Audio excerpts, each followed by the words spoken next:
I dove further into my healing work. I cannot tell you between November of last year into April of this year, I can't tell you how far I grew in my spiritual growth and my healing. It was like the final last chunk of healing work that I had to do happened within those months. I was very connected to Raj the whole time, and I was feeling like those weren't the only life changes that were about to happen. Like a lot of things started percolating in. I started getting restless, which usually is my indication that it's time to move on, like physically move. I am a person that does well with change, although it's not always the easiest if I'm not prepared for it, but I do like change. It feels good to me, and so I do often make changes in my physical environment or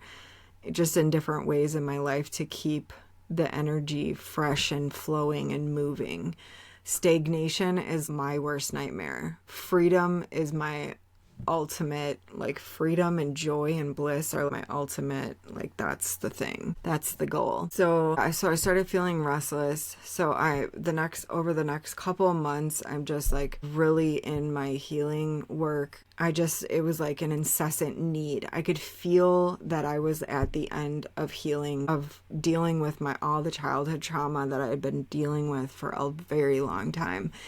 And as I got closer, it felt like climbing a sheer wall. The journey there was incredibly difficult, but this last bit, it was like I was barely making it to the finish line because I was absolutely exhausted.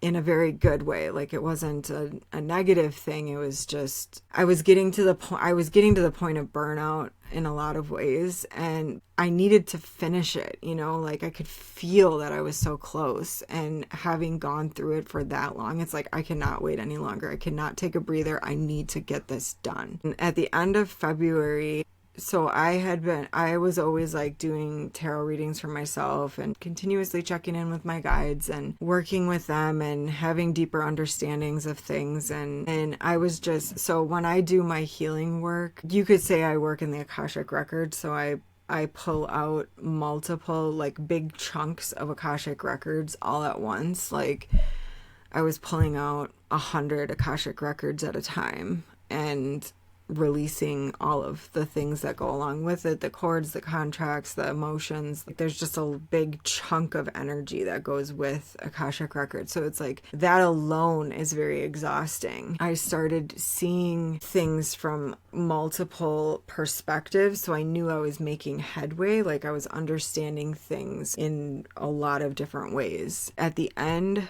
of February, I get my tax returns. That was my agreement. I'm going to stop door dashing. March 4th was my last day door dashing. Now, let me back up. I really went back and forth about putting this information that I'm about to say into this podcast because I know how unbelievably judgmental some people are, and most of my story people may judge me for, but this is particularly, I think, because there's a lot of shame for me around it, but I'm just going to put it out there because it's pertinent to the story. I have always been on and off again on public assistance for like Medicaid and food stamps, on and off depending on how much I was making. It's been a lifesaver because I have never gotten much child support. Like I've received absolutely $0 from my youngest father. She's 5.5 now. And my oldest, I was forced to do a child support thing because I was on Medicaid and food stamps back in long time ago, back when she was very young. The judge awarded us like $40 a month and we never saw it. He was always in and out of prison. And he had multiple other children that were first in line for child support. So my daughter's the 5th of his children, and he has 10 or 11 now at this point.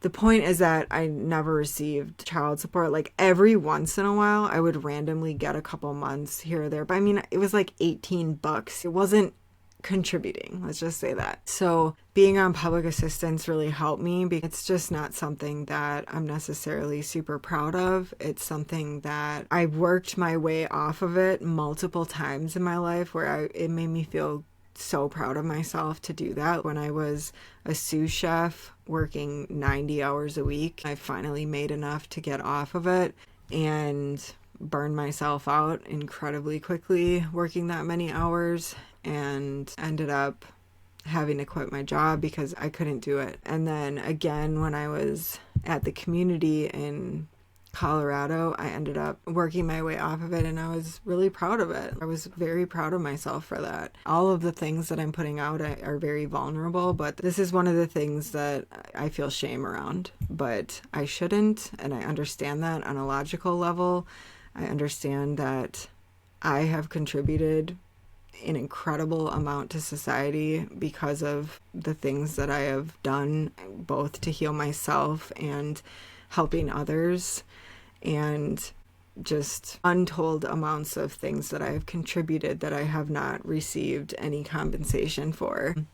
I understand that now. Back when my vehicle broke down, I ended up applying for like cash assistance, which is not an easy thing to receive, but in California, it's a little easier to receive it. Most states have like a 3-month limit, and there's a million hoops to jump through to get cash assistance. It's not just handed out easily. But in California, you can be on it for longer periods of time, which is, I had no idea. I didn't know that I was going to be able to get cash assistance for as long as I did. And this is like pertinent to the story, which is why I'm bringing it up. When my car broke down and I couldn't DoorDash, I was receiving the cash assistance, which was incredibly helpful, and I'm very grateful for it.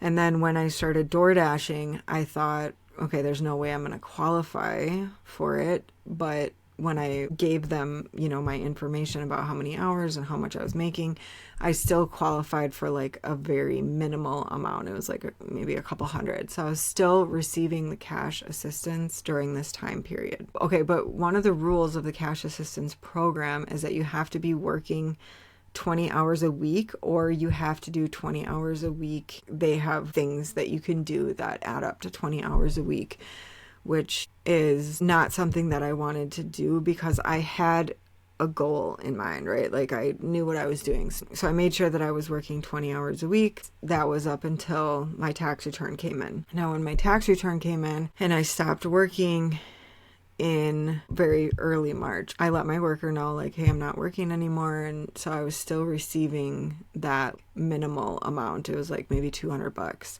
There's more to that, but I'll say that in a minute. Right about this time, I start having epiphanies around, because I'm like, okay, I'm communicating with Raj. I know the time has come. It's time for us to connect in the physical. It's time for us to do our joint mission together.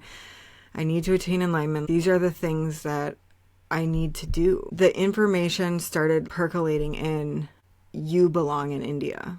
And I started having the understanding like, okay, I need to go to India. And this was early in this year, right about the time that my tax returns, or maybe just before that.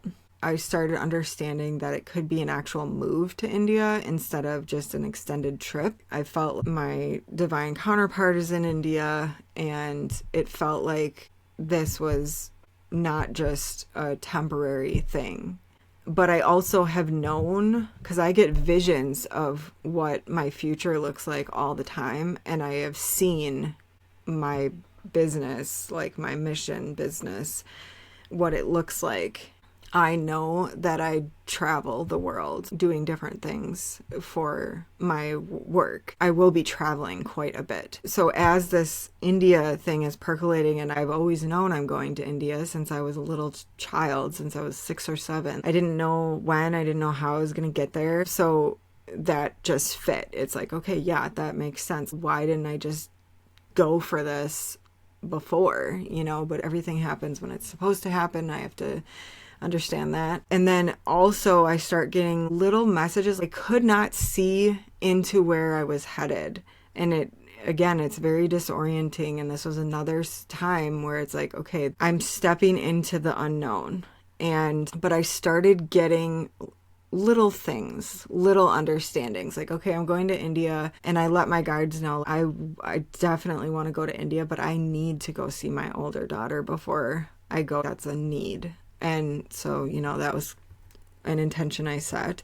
And then I started getting information about important months of this year. I knew this year was huge for me, and next year is too. And April, June, July, and then September and October all came up multiple times in multiple different readings and multiple different downloads and situations. It's like those were big months for me. Then I kept getting messages to, like, vague messages to expect help from unexpected people.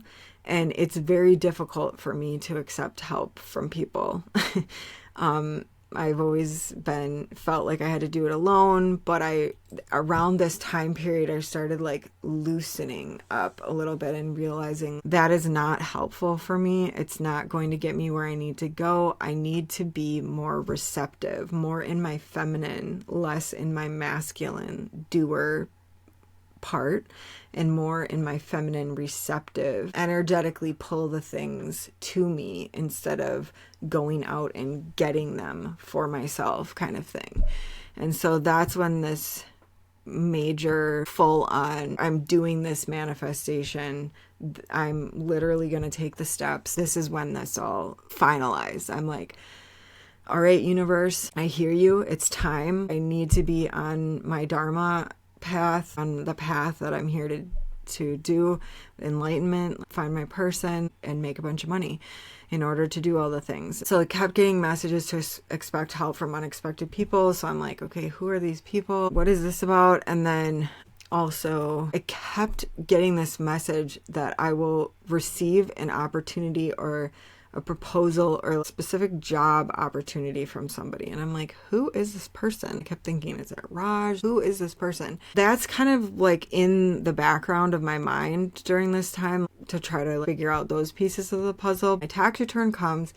It's not as big as it normally is because my oldest daughter is no longer living in the house, which is obviously great. Like, she's doing her thing and whatever. It just is what it is. So, but I also had already told my oldest that I was going to give her a big chunk of my tax return as a down payment because she was going to buy a vehicle. So I gave her a little more than 2/3 of what my tax return was. So that went to her.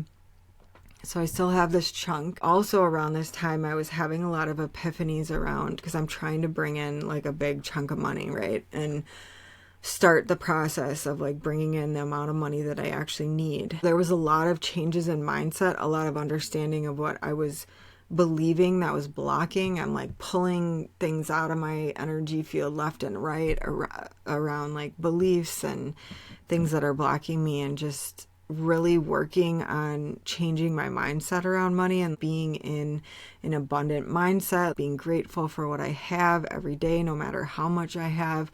And also, I was being guided by my guides to use money in a different way, to not hold on to it so tightly. And that's what I've always done with money. When I get money, all my money will go to bills. Anything I have left, I feel so guilty if I spend any money on myself. I don't buy new clothes for myself. Rarely do I do that. Like every couple of years, I just don't buy myself things often. It has almost felt like a drought for so long that my guides were like, you have to shake up that energy. You cannot think about money like this anymore. You have to see it as like it flows to you, and you allow it to flow through. Obviously, don't just spend recklessly, but think about money differently. And I was getting the message, treat yourself. And I'm like, but this is supposed to be money that lasts me, right? That's in the back of my mind. Aren't I supposed to be saving? And they're like, no, what we need you to do in order to get the money flowing to you more is to use it in a different way. Buy yourself the clothes that you need. Buy yourself some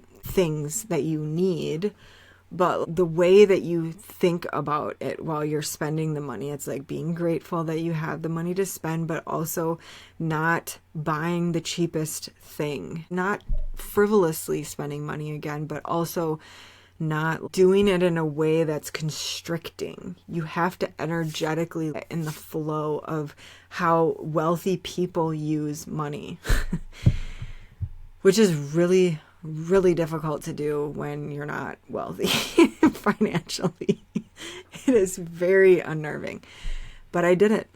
I bought some clothes that I needed. I bought a pair of sandals that were not cheap. Like, I also bought some things that were self-care things. I went to get myself a massage. I bought dry brushing brushes for moving the lymph and just nurturing myself, which I hadn't done often. I always felt nurturing myself and doing things that felt good to me, I felt guilty about doing.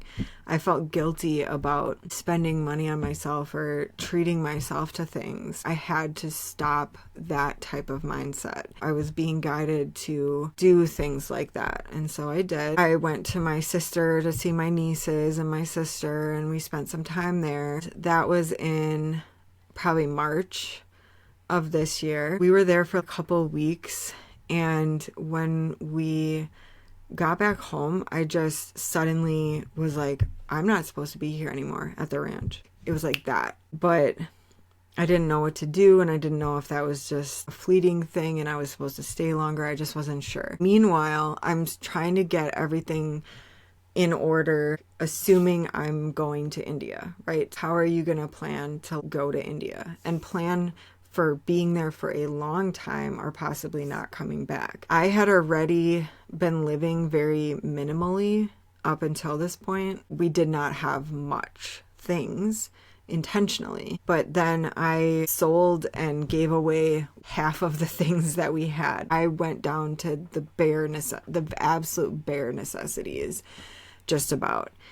And I kept some things like my meditation cushion, just things that I used regularly, and then clothes, and then stuff for my kid. Everything fit into a small area in the trunk of the car. We just didn't have much things, which I'm not very attached to things anyway, and it was great. I mean, to the point of I sold all of my tarot decks, all of my crystals, a lot of the things that I felt attachment to, I did sell. And it was an intentional thing. It wasn't like a fly by the seat of my pants, like just random choice. It was intentional. First of all, I felt like I've been upgrading, again, intuitive abilities, and relying on the tarot almost felt like it was holding me back in a lot of ways. Not only that, but they're bulky and heavy. It's not easy to travel with them.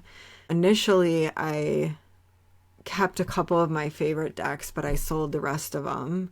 I had also, prior to that, maybe in January, I'd sold all my older decks that I had had for a while, that I had developed a relationship with, that I had felt an attachment to. And suddenly I was just like, all right, I got to get rid of these.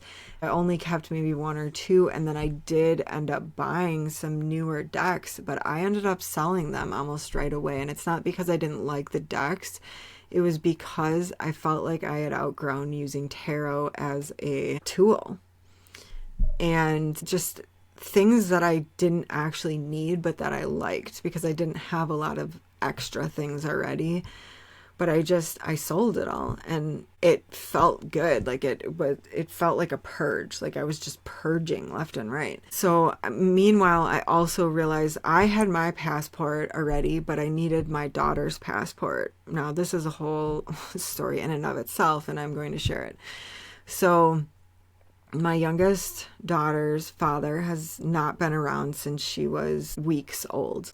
Tops, the last time she saw him, she was a month old. And it was his choice. He decided to leave. I met him at the intentional community we lived at. He left prior to me leaving by a couple months, and he left as his own choice. There was a long story of what went on with that, and maybe I'll share that at some point, because it's actually a very interesting story. So he has never been around. Now, it actually is a blessing in disguise, just for so many reasons, and I'm grateful that he hasn't been around, but just no contact whatsoever. The only information that I had about him was his Facebook profile, And I had blocked that a long time ago because he was laugh reacting a bunch of my business posts on Facebook. I can't have him undermining me. And so I blocked him. So that was I had no phone number, no address. Like, I had a feeling he was living with his mom back in Miami Beach. I didn't have an address. There wasn't a lot of information I had about him, which was fine up until the point I needed this passport. So there was no way in hell that I'm going through him to get the passport. But when I looked on the website, you have to have their signature. But I found this form that was called like exigent family circumstances, and you list the reason why you can't have the other parent's signature. So I explained the whole situation, but I think I went a little I was telling the story of what happened leading up to him leaving the ranch in the paperwork, thinking that they wanted that information. So I had the passport application done, but with a minor's passport, you have to turn the passport application in person. So this was like March of this year, and I'm searching in my area for where to take this passport application to turn it in. And in my area, it was all booked up. You had to make an appointment, and it was all booked up for months. You could not get in. And I'm like, okay, well, that's not good. Because at this point, I don't know when I'm going to India. Having the June or July months as like major months in this year, I'm thinking, okay, it's possible I'm going to be in India in June or July. In my mind, that's what I'm preparing for. I'm not getting information from my guides any more than that. It's like a mystery, and there's a lot of haziness around it. When I'm trying to look into it, which normally I can get energy threads on something and I can get information. This, I couldn't. There was nothing. I was intentionally blocked from the information. And I'm like, okay, I can't wait a couple of months to just turn in the application. Then it could take months to actually get. And I'm doing an expedited application, which costs extra. But again, I'm like, I don't know if I'm leaving in June or July. I'm searching everywhere in the state or in neighboring cities of where I can take this application to turn it in.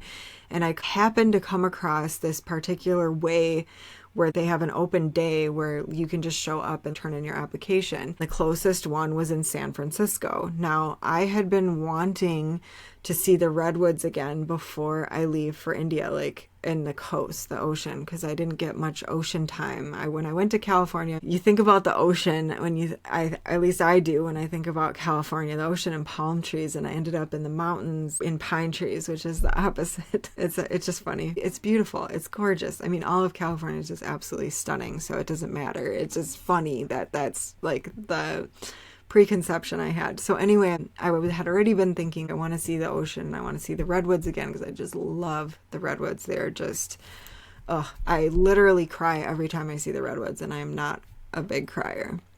The place where I can take this application is in San Francisco, and I'm like, great, that's on the coast. I can see the ocean. I can see the redwoods. This is perfect. So I'm going to go, and it's in 2 days. Like, I just happened across it, and then there was 2 within a 2-day period of time, and then there wasn't any more until like September or October of this year. So I found it in the nick of time in order for me to be able to pack our stuff and get to San Francisco. So we're like rushing. We go to San Francisco, make it to this thing, I turn in the application. So that ball has started. So at this point, with the other things that I have paid for and bills and whatever else I had, at this point I'm down to maybe $1,100. Gas in California is incredibly expensive, and so just driving to the coast is like, a good chunk. So, but like my guides, again, they're like, don't be stingy with your money, and I'm like, but aren't I supposed to be holding, like, what is happening? So I'm just trusting. And when we get to San Francisco, I am not exaggerating when I tell you that we saw rainbows every day, multiple rainbows. And that is one of my signs, one of my big signs. And it's just like rainbow, rainbow, rainbow, rainbow, rainbow everywhere. Everywhere I go is a flippin' rainbow. We even went through a tunnel where the rainbow is painted over the tunnel. It was every day I saw a rainbow. And I'm like, okay, I'm doing the right thing. And my guides are pushing me like we go to see the redwoods. Like, we stayed for like, I think it was like a week or so, and we just stayed in the area, and we're just camping and enjoying the redwoods and enjoying the ocean and exploring to different places we hadn't been before in that area. I took my daughter to like the museum and we just did some cool things. And then I get the message, there's a hot springs. Why don't you go to this hot springs? So I go to the hot springs, but as the trip goes on, I'm having trouble finding peace within. Like I'm feeling agitated and uneasy, and it's usually when big changes are about to happen. Well, it's already started happening, big changes in my life, but again, it felt like other big changes were about to happen. So I'm starting to feel like this agitation that I can't shake, and I'm trying to enjoy myself at this hot springs, and there was just some odd experiences that happened there. And so finally I'm like, okay, I'm just gonna go back home. I don't know what this agitation is about. I just have to get back home. So I get back. This is like middle or towards the end of March at this point. I have maybe $700 or a little less than $700 left. And I'm like, oh my God. I'm having trouble being in that abundant mindset because I'm starting to not have any money left. And I'm like, hello, what is going on? Can I get that money? You guys have been showing me that money's coming in for a while. I've been getting the message for a year that like a big windfall of money is coming my way.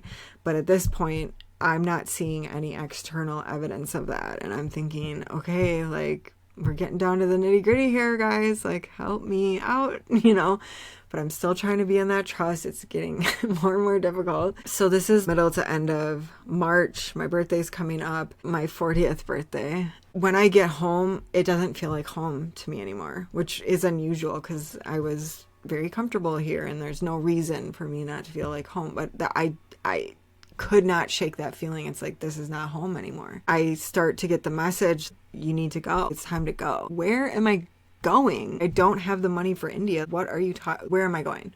I wasn't getting that message. And then finally something percolates in about Texas. And I'm like, Texas? What are you talking about? This is so removed from like everything else I'm trying to do. I'm so confused right now. I just put it out of my mind and I'm like, that must have just been a random thing I picked up on. This cannot be part of my journey. No, it was.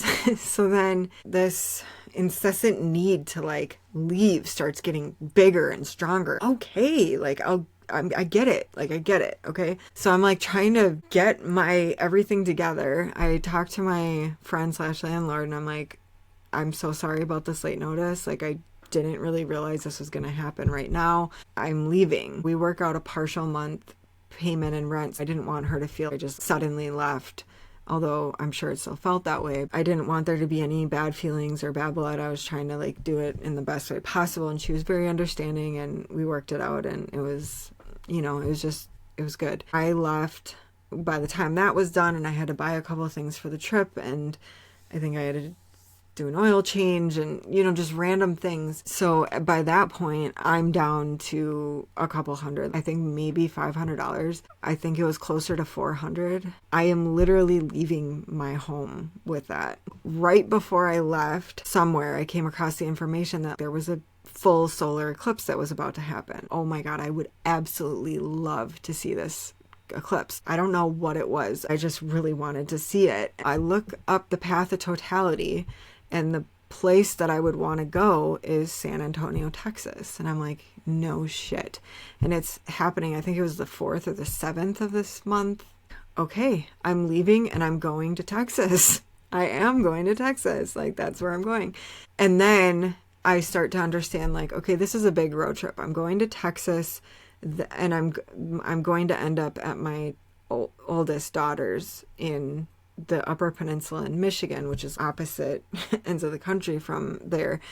In between there, I have a friend in Oklahoma. I have a cousin in Kansas. I have friends in Milwaukee where I grew up. And so there were multiple stops along the way. I literally pack up all my stuff. I leave with just enough time to get us to San Antonio, Texas in time for this eclipse. I had sold some things and I still had things listed and was selling along the way. So I had little things that would bring in you know, a little bit of money here and there that at least put my mind at ease. Hopefully these sell along the way. And they did. Everything I was selling sold. Between leaving California and getting up to my daughters in the UP, I sold the rest of the thing. That was very helpful. So I leave my house in California with all my stuff and my kid. All right, we're going to Texas. And then sometime we're going to end up in India. I've already started the ball rolling. Hopefully that happens sooner than later. We have to drive the length of California to get down into Arizona and New Mexico and over to Texas. Well, the gas is so expensive in California that I blew through about half the money just in gas as we were going through California, and I'm starting to get really nervous. There's no way that this money is going to get me all the way to my daughter's house. So here's the other interesting thing. I had called my oldest daughter before I left, and I said, hey, how would you like if we came to visit? You know, we're going to be camping. We're going to make a big road trip of it, blah, blah, blah. And she's like, funny thing, my roommate is leaving for almost the whole month of May. And so there's going to be an extra bedroom and you guys can just stay with me. Perfect. Everything was like lining up. I contacted all of my people along the way and I let them know I was going to be coming through, and they were like, heck yeah, stop by me. You could stay by me. And I had a friend in San Antonio that I wanted to come visit who had recently extended the invitation to come visit. So I contact her and I'm like, I'm going to be in San Antonio for the eclipse. And she's like, oh, we're going to this eclipse festival. I'm not going to do the eclipse festival. She had a friend already with her. We'll just go do the eclipse on our own and then we'll connect with you guys after the eclipse. So it was going to work out well. We get out of California and then gas prices drop dramatically. Okay, everything's going to be okay. We're going to be fine. Gas was $2.50 per gallon in California. It was almost $5 a gallon. And in some places it was up to $6 a gallon. It was a big change. So we didn't actually go to the eclipse in San Antonio because I didn't want to deal with all the traffic of the big major city. There was this little cool quirky town right outside of San Antonio, about 30 minutes. And they were having this eclipse festival and it was free to get in, and they were doing all these kids activities. It was just such a perfect thing. So I look up parking. I'm like, crap, where are we going to park? And I figure out how to find free parking. So we're going to do everything for free, pretty much. We get to this rest stop that's 5 miles from this town. I looked it up on this app that I use to find camping sites. This is one that popped up, and it really was more of like a campsite than a rest area, and beautiful views. I mean, it was like mountainous area, or foothills at least. We stay there for 2 nights before the eclipse, and the second night there is a lot of wind, a lot of thunder and lightning, but it never really rained, but there was a lot of wind. Not crazy wind, but enough. I open the door and the wind blows the passenger side car door open, breaks it, pushes it open, and the little door stopper in the middle of the inside of the door snaps. I don't know anything about car doors. I'm thinking that this thing that snapped is the reason why the car will not shut. I cannot shut it all the way. I push it enough to where it's just like an inch opened. I'm like, crap. Yeah, it will not shut. I don't have anything else in the car to tie the door closed. I grab the shoelace off my boots and I tie the door closed. I drive into this little town and get some bungee cords. So I bungee cord the door and I'm like, this is going to have to hold until I figure out what to do with this car. The whole time I'm not panicking, which normally in a situation like this, I would be panicking. And for some reason, I'm not. I'm very calm. It's going to be fine. Like everything's going to work out. I don't know how, but we're going to make this work. We go to the eclipse and I look up the weather the night before, and it says that it's going to be cloudy. So I'm thinking, oh no, we came all this way and we're not going to be able to see this damn eclipse. But we're here. We're going to go to this eclipse festival. It was cloudy off and on, but through the window of totality, so it was like a 7-minute window, we were watching the eclipse the whole time, in and out. There were clouds coming and going.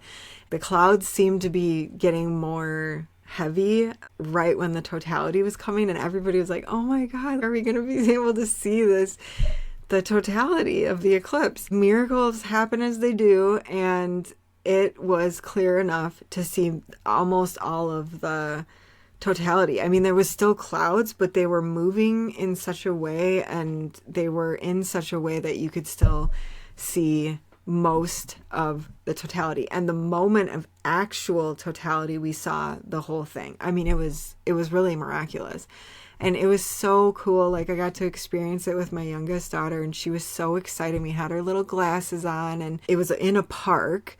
And so there was a river in the park, and then there was a splash pad, and there's a whole playground. She's just having the time of her life, and we're just really enjoying ourselves. We have a blanket. We're able to lay out and look, just experience the whole of this whole experience. It was really beautiful, super magical. I was just reiterating my intentions during this powerful, energetic moment and just really feeling it. It was beautiful. We had an amazing time. After the eclipse, I connect with my friend who's in San Antonio. Me and my youngest daughter found a lake on the way to my friend's house. We spent the day at the lake. All these turtles came up to us as we're swimming, and this little tiny baby turtle, like this size, comes swimming up like out of the dark underneath and just pops up right in front of us. And I'm like, oh my God, this is just such a beautiful experience. We were just really enjoying ourselves. We ended up connecting with my friend. We stayed at her house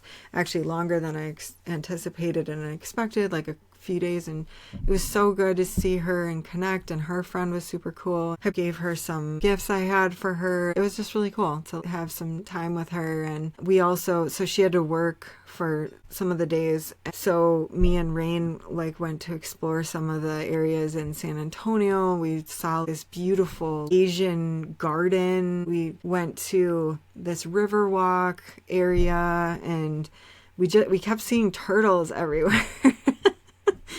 And it was just really fun. We had a beautiful experience. And so the last day, so my friend had come out by my car, and I thought she had seen my car door. And so I'm kind of embarrassed, and I'm explaining my car wasn't like this the whole way. The wind blew it and it won't close. And she's like, oh my God. She's like, you can't drive all the way up to your daughter's like this. We're trying to brainstorm, okay, how can I fix this? I'm thinking again, this little door stopper, which now I know has absolutely nothing to do with the door being able to close. It only holds it open.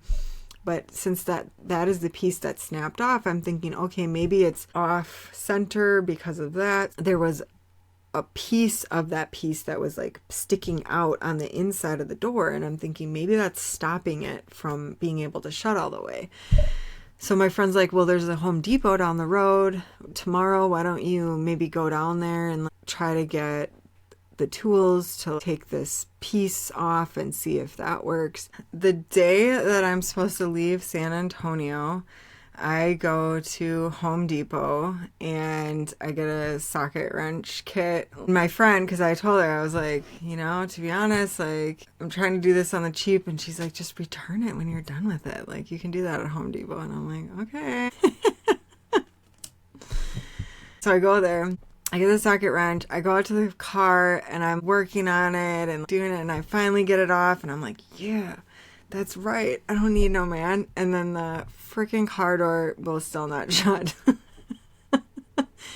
It did nothing. Did nothing to change the situation. Finally, I get pissed and I'm trying to slam this door shut. And I just don't know what to do. It's not doing anything. And I'm like, fuck, what am I going to do? And it is hot as shit, by the way. It's really hot out. And all of a sudden, a bunch of Hispanic men just come flocking up. It was 10 people. And they're like, we're going to help you. But they don't speak English and I speak minimal Spanish. I mean, they could probably understand a little bit of what I was saying, but I could tell by the blank stares because I was trying to explain the situation. They were like, okay, I don't know what you're talking about, but we're just going to try to help you. One of them spoke a little more English.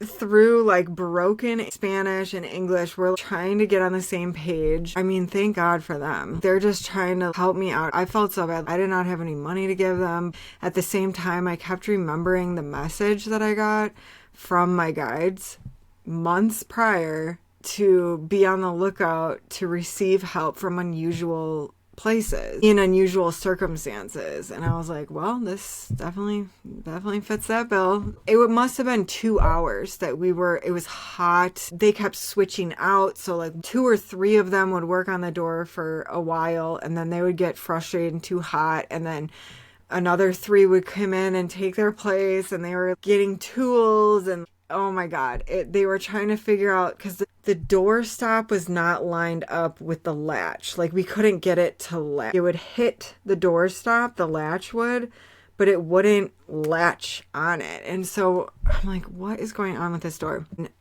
probably 2 hours finally went by, and 3 of them finally got it shut, but they had to use a crowbar. So they're like using the crowbar in the front, because I told them, I was like, please just, if you can, just get the car door shut and then I won't open it. I'm trying to explain to them, but I don't have the Spanish to, like, I have conversational Spanish. I'm pretty good at having a general conversation, but when it comes to specifics, like a car, I don't know how to explain it in Spanish. And so I'm trying to like mime to them, if we can just get the car door shut, it'll make my day, you know, like it's okay. Let's just get it to shut and then I won't touch it again, you know? So that's what they did, is they used a crowbar in the front of it because it was jammed up towards the front. And this is the front passenger side door. From what I gathered, from what I could pick up from what they were saying in Spanish and their hand gestures and stuff, that's what I got, was that it was jammed up and they were trying to pry it back so that it would latch. And finally, they got it closed. And I was like, holly frickin' Luya. You guys are my new best friends. Like, thank you so much. Like, I cannot, you know, gracias. Like, thank you. And it was amazing. It was just such, like, what? Such a godsend. So I get back to my friend's house and I tell her what happened. She's like, what? She's like, okay, like, awesome. The door's closed.